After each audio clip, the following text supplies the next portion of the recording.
Mm-mm. Mm-mm-mm. Mm. Mm-hmm. Mm. Oh boy.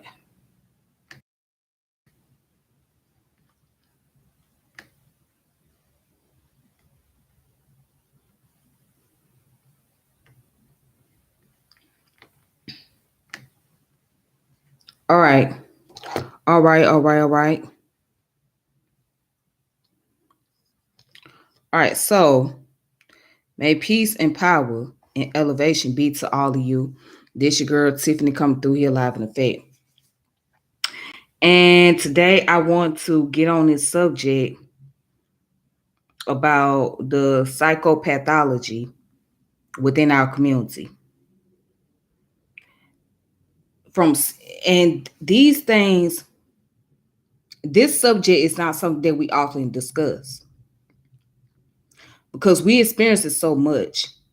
We see a lot that's happening. We see from criminal activities to kidnapping, abuse, and all.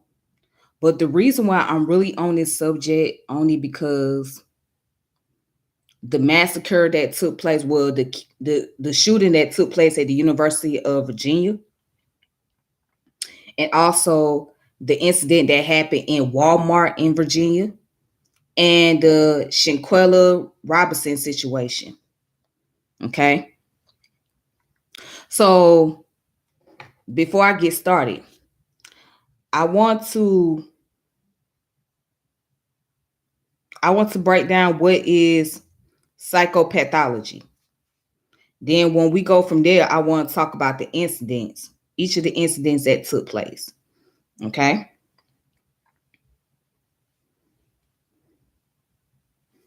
So let's get into what psychopathology is. Psychopathology is the scientific study of mental disorders. All right.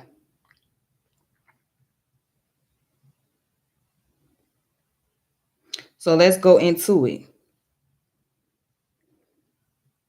All right, so psychopathology is the study of abnormal cognition, behavior, and experiences which differs according to social norms and rest upon a number of constructs that are deemed to be the social norm at any particular era. All right. Now, there's various form of it. There's the biological psychopathology, and there is child psychopathology, and then there's animal psychopathology. Now, the biological psychopathology is the study of biological ethnology of abnormal cognition, behavior, and experiences, right? And child psychopathology is a specialization applied to children and adolescents. And then animal psychopathology is a specialization applied to non-human animals because human we're considered as part of the animal kingdom. Okay. But here's a little history about it. So early explanation for mental illness were influenced by religious belief and superstition.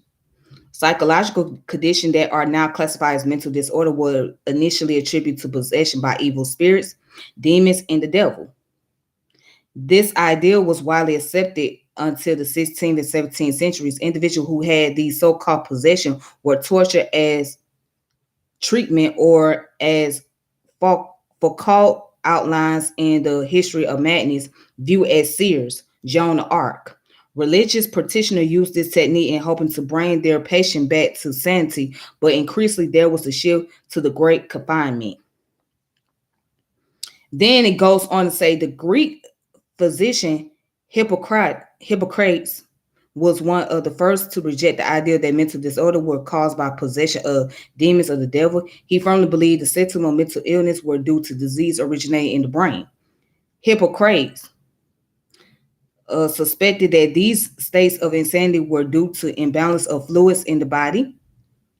He identified these fluids to be four in particular: blood, black bile, yellow bile, and fermentin. This later became the basis of the chemical imbalance theory used widely within the present. All right, and let me just go ahead and get into the subject. All right, so let's look up the story that happened in the University of Virginia.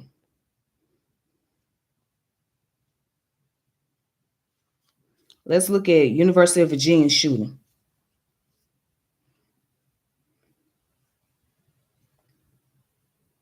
All right.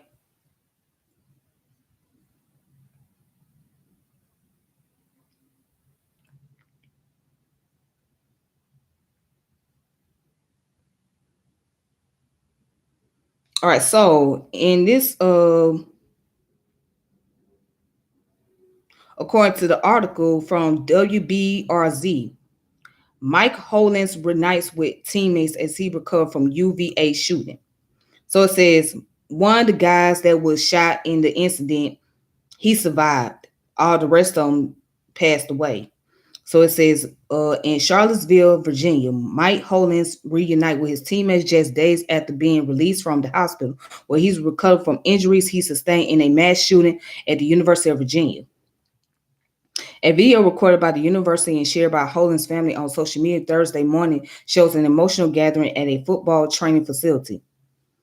All right, so let's get into the story about the mass shooting.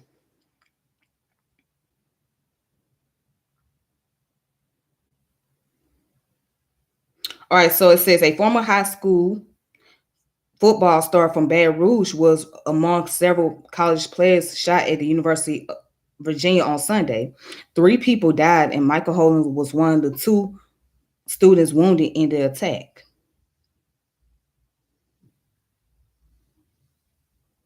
All right. So let's look at who was the shooter.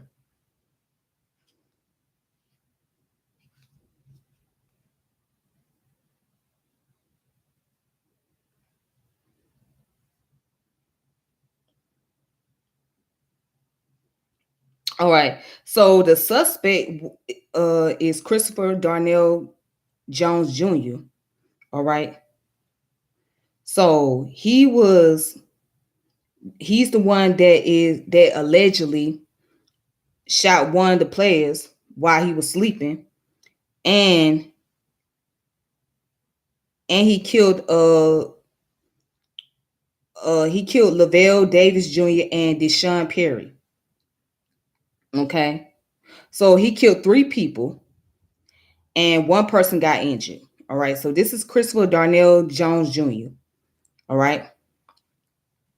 And he has been denied bail. Okay.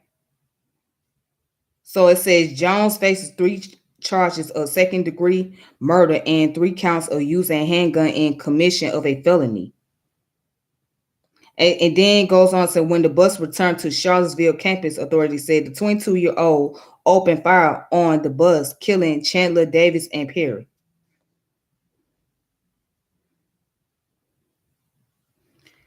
Now, let's get into the story about what happened at the Virginia Walmart.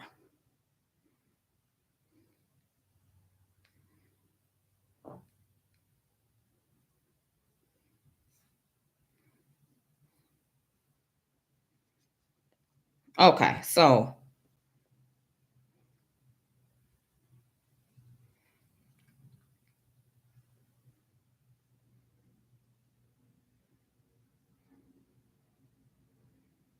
it goes on to say the gunman in this week deadly Walmart shooting in Chesapeake, Virginia, purchased a handgun he used the morning of the attack and left a death note outlining grievance against people in his life, city officials said Friday.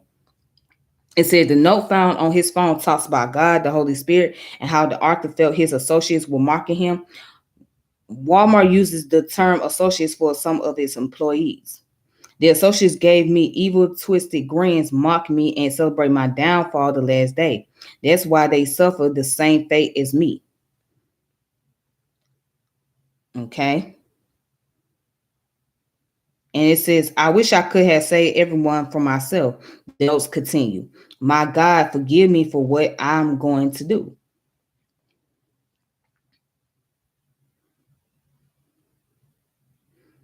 All right. So it says the gunman had no criminal history, the city said, adding that the 9mm weapon he used in killing was legally purchased Tuesday. A search of his home yielded a box of ammunition and various items in reference to the 9mm handgun, the city tweeted. As if the gunman had ever complained about his colleagues, Walmart said there's nothing that can justify taking innocent lives. Our focus continues to be on the families who are grieving and support our associates through this difficult time. So this incident that happened at Walmart was at Chesapeake, Virginia. Okay, and the people that were killed was Randy Belvins, Lorenzo Gamble, Tanika Johnson, Brandon Pendleton, and Callie Powell. Right. And then the city named a previously unidentified 16-year-old victim Friday, Fernando Chavez Barron.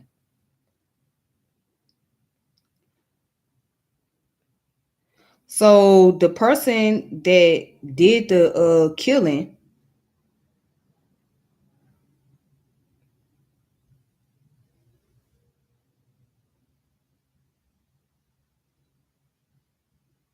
his name is Andre Bing.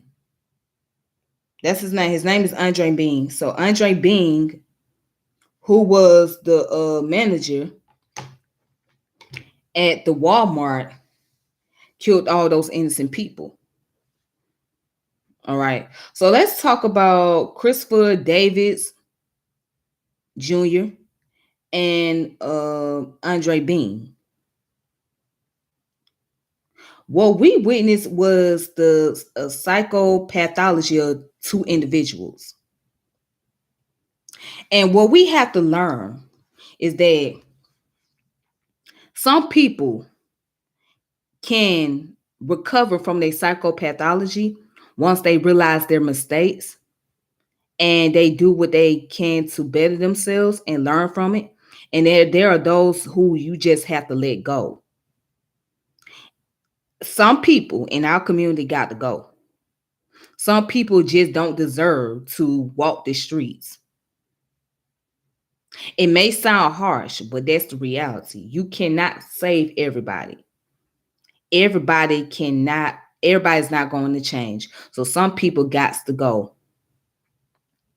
And there was a segment that Umar Johnson said, if I could find that video, I'm gonna find the video where Umar Johnson said that there's some of our people, he said, I am a psychologist. There's some of our people that we can help, but there are those that you have to let go. There are those that just gonna have to be executed and die because you cannot save them. And that's a fact. So they're so mentally far gone and they are so driven in the lifestyle of crime to where you have to let them go down their own path of destruction. And people think that religion is going to save folks, and that's not always the case. Religion is not going to always save people. It's not. And matter of fact, it might make things worse for them because they may use religion as an opportunity to be able to put their focus on the crime, using it as a justification to commit criminal activity. So just like what this young man did at Walmart, and by the way, he was a manager. He used the concept of God and saying a prayer as a way to bring about justification to his crime.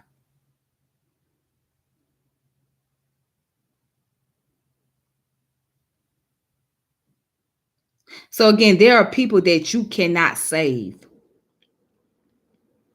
There are people that just have to go. And only thing I can really say about this is we just living for the moment. We live by chances. We don't know what's going to happen tomorrow. We don't know what's going to happen this week. We don't even know what's going to happen right now. We just living by chance. Nothing lasts forever.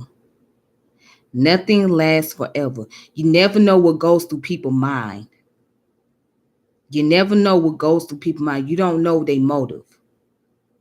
So that's why you have to be careful who you be around. You got to be careful what you say. You gotta be careful what you do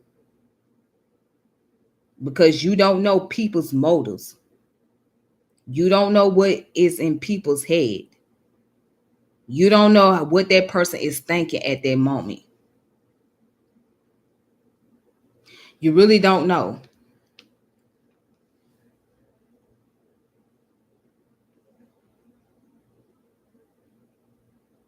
And that's the part about it.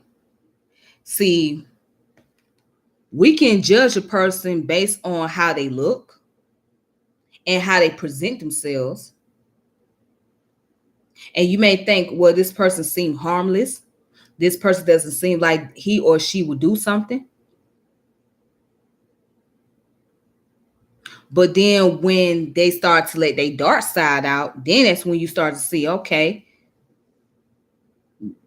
I was wrong.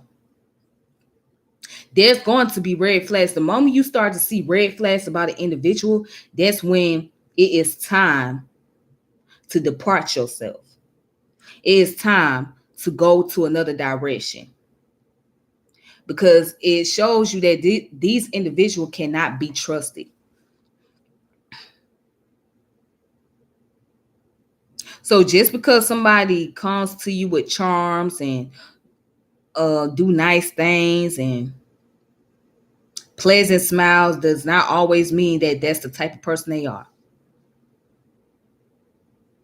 And I want to talk a little bit about Shanquilla Robinson, the whole Shanquilla Robinson situation.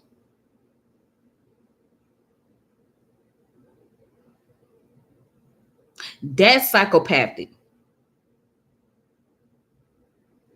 No, I wouldn't even say psychopathic. I would say sociopathic because those individuals that was there, they had evil intentions.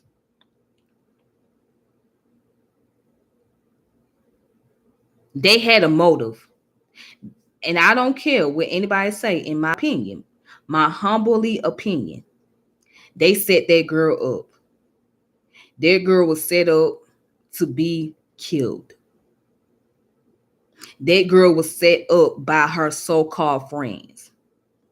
They left her there at the hotel and got on the airplane and went back to the States as if nothing happened.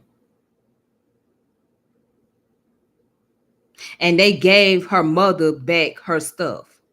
And they took $6,000. They had a motive. They had a motive. Then what made matter worse, they recorded this woman getting beat up while she was butt naked, getting body slammed. They had a motive. Now, if they ain't a form of psychopathic, sociopathic to you, I don't know what to tell you. Nowadays, you have to be careful who you call your friends, who you hang around with. But it's bad enough when you go to work, you don't know what type of people you're working with. It's bad enough when you go to college or go to school, you don't know what type of people that you have as a classmate. You don't know their personality. They may seem like they very pleasant. They might seem like they very friendly. Or they might seem like they won't do anything. But you don't know. You don't know what type of people that you are dealing with. And the people that commit the most crime are not always those that's in a gang. See, we like to believe that it's mainly those that are in the gang, right? But the people that commit the most crime are usually those that are not in the gang. They are your average Joes and average Jane. People that don't look like they would do anything. People that are in professional fields. People that work in, people that's in a high position. Or people that are intellectual in a sense, if you want to call that. Those are the people that will more than likely commit a crime. But it's so easy when you got certain groups of folks that's labeled as a thug because of their association and their affiliation. But that's not always the case. The main people is the ones that be the closest to you, the ones that go to church with you, the people that you work with, the people that's in higher up positions, the people that are very scholarly, very intellectual, those are the people that's going to commit criminal activity for different reasons, for sick reasons at that. I pay attention to crime shows. I watch a lot of them. I pay attention to them. And a lot of the stuff that is covered on these episodes are mostly people who are working 9 to 5 jobs, people who are in professional fields.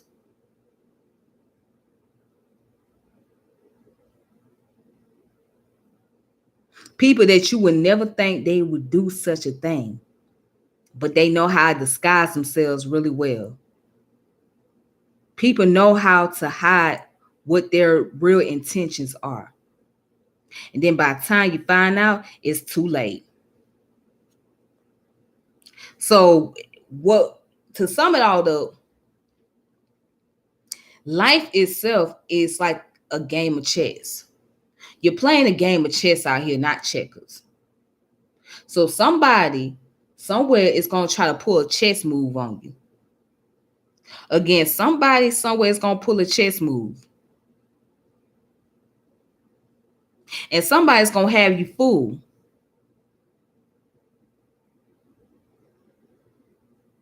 So you just got to be careful. You just got to be careful what you say to people.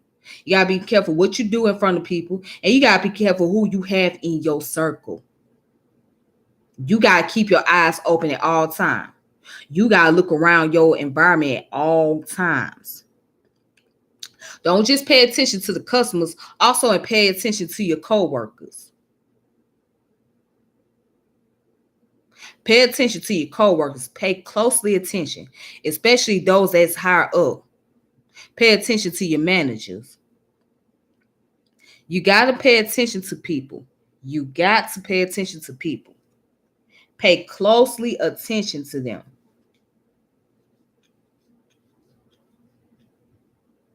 You got to learn how to peep game.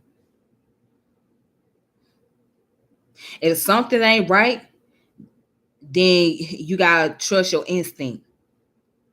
Don't ignore your instinct. If your instinct tells you that something is not right about an individual, do not ignore it. Go for it. Go along with your instincts say.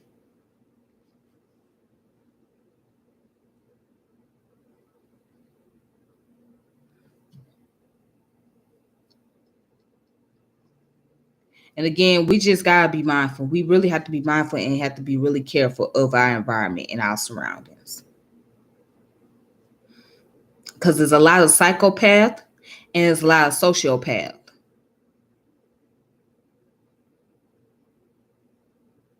There's a lot of people out there. And then you want to know what the worst part about it? We carry some psychopathic instincts.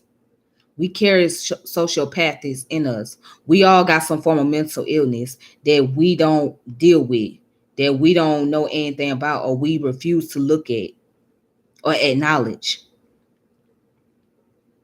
That's one of the reasons why I like Carl Jung, because he talks about the shadow work.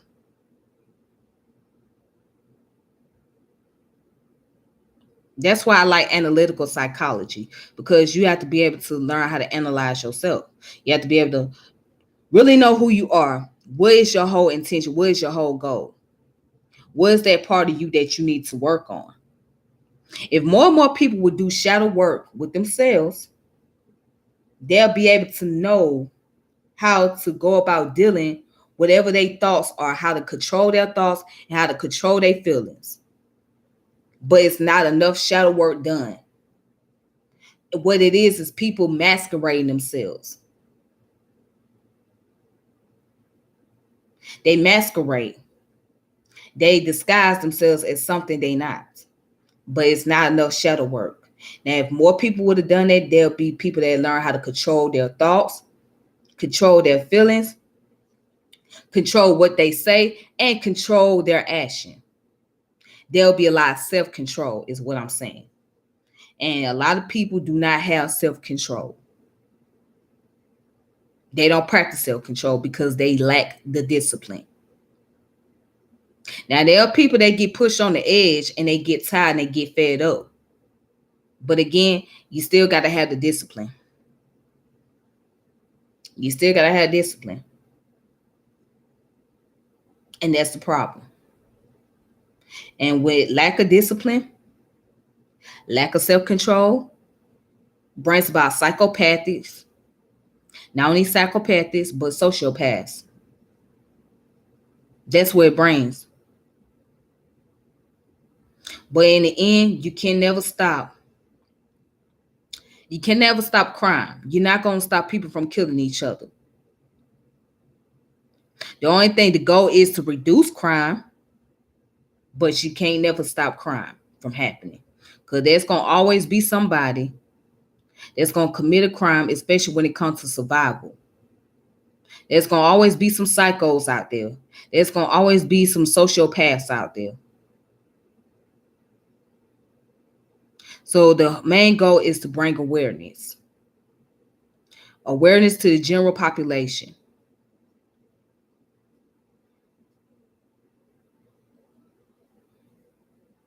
That's the only thing you can do. But you would never, I don't care how many protests, how many legislation, how many political agendas out there, you would never stop crime from happening. Especially in a country that was built on the foundation of crime. You would never stop crime. You would never stop people from killing each other. You would never stop people from robbing. You'll never stop it. You know, humanity been doing it for the longest.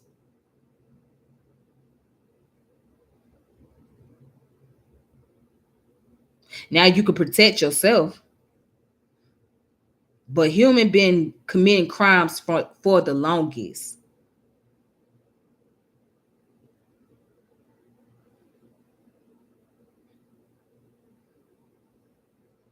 And that's part of having the animalistic behavior. And we got to admit that we are part of the animal kingdom. And we do carry on animalistic behavior. Or as many would call low vibration. We do carry that.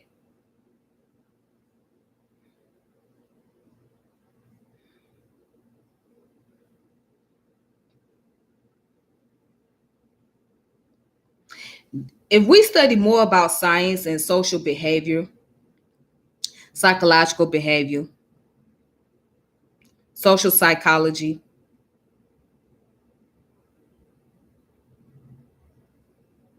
cognitive psychology, cognitive skills, dark psychology, we will learn humanity a lot better. We will become familiarized a lot more with human behavior. And I think we'll be more prepared of what is expected. And we'll be prepared for what could be unexpected. I'm going to repeat, nothing lasts forever. Life is not guaranteed. You're living by chances. We all living by chances. Life is like a game of dice. When you roll that dice, it's based on probability. And probability is based on chances. And that's all it is chances. That's all you have. And you got to take advantage of those chances that you got to live. Because you may not get that chance ever again. So my heart goes out to those innocent people who lost their lives in Charlottesville, Virginia, at the University of Virginia, and in Chesapeake, Virginia, at the Walmart. So, and also my heart goes out to Shaquilla Robinson. May she rest in peace. And may the rest of the victims rest in peace. And as for those two individuals, they need to be dealt with to the extreme. They need to be dealt with. Those individuals, they cannot be saved. They cannot be saved. Those individuals have to be dealt with at the extreme. That's the only thing I can say about that. So ain't no praying it away and asking God to forgive them, this, that, and the other. No, they gotta be dealt with. At some point in time, you gotta quit praying for folks. You gotta quit praying for folks and let nature take its course of action. Again, let nature take its course of action. Some folks got to be dealt with. All right, so y'all have a good one. Until next time, may peace and power elevation be to all of you. This your girl Tiffany, and I'm logging off saying deuces. Thank you guys so much for tuning in and watching. All right.